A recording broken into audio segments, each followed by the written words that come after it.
നല്ല മനുഷ്യരെ ദൈവം നേരത്തെ വിളിക്കുമെന്ന് നമ്മൾ പറയാറുണ്ട്, കേൾക്കാറുണ്ട്. ചില ആളുകൾ മരണപ്പെട്ടു പോയി കഴിയുമ്പോൾ അവരൊരിക്കൽ കൂടി തിരിച്ചു വന്നിരുന്നെങ്കിൽ, അല്ലെങ്കിൽ അവർ മരിക്കാതിരുന്നെങ്കിൽ എന്ന് നമ്മൾ ചിന്തിച്ചു പോകാറുണ്ട്. അത്തരത്തിലുള്ള ഒരു കലാകാരനാണ് ഹിന്ദി സിനിമാ നടൻ സുശാന്ത് സിംഗ് രജ്പുത്ത്. അദ്ദേഹം അഭിനയിച്ച് അനശ്വരമാക്കിയ മഹേന്ദ്ര സിംഗ് ധോണി എന്നുള്ള കഥാപാത്രം, ആ സിനിമയിലെ പല രംഗങ്ങളും നമ്മൾ പിന്നീട് കാണുന്ന സമയത്ത് മനസ്സിൽ ഒരുപാട് നൊമ്പരം തോന്നിയിട്ടുണ്ട്.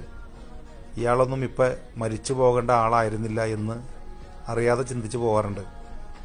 അതേപോലെ തന്നെ നമ്മുടെ മലയാളത്തിലും ഒരു മനുഷ്യനുണ്ട്, ഇപ്പോൾ മരിക്കരുതായിരുന്നു, അതല്ലെങ്കിൽ ഒരിക്കൽ കൂടി തിരിച്ചു വന്നിരുന്നെങ്കിൽ എന്ന് നമ്മൾ ആഗ്രഹിക്കുന്ന ഒരു മനുഷ്യൻ.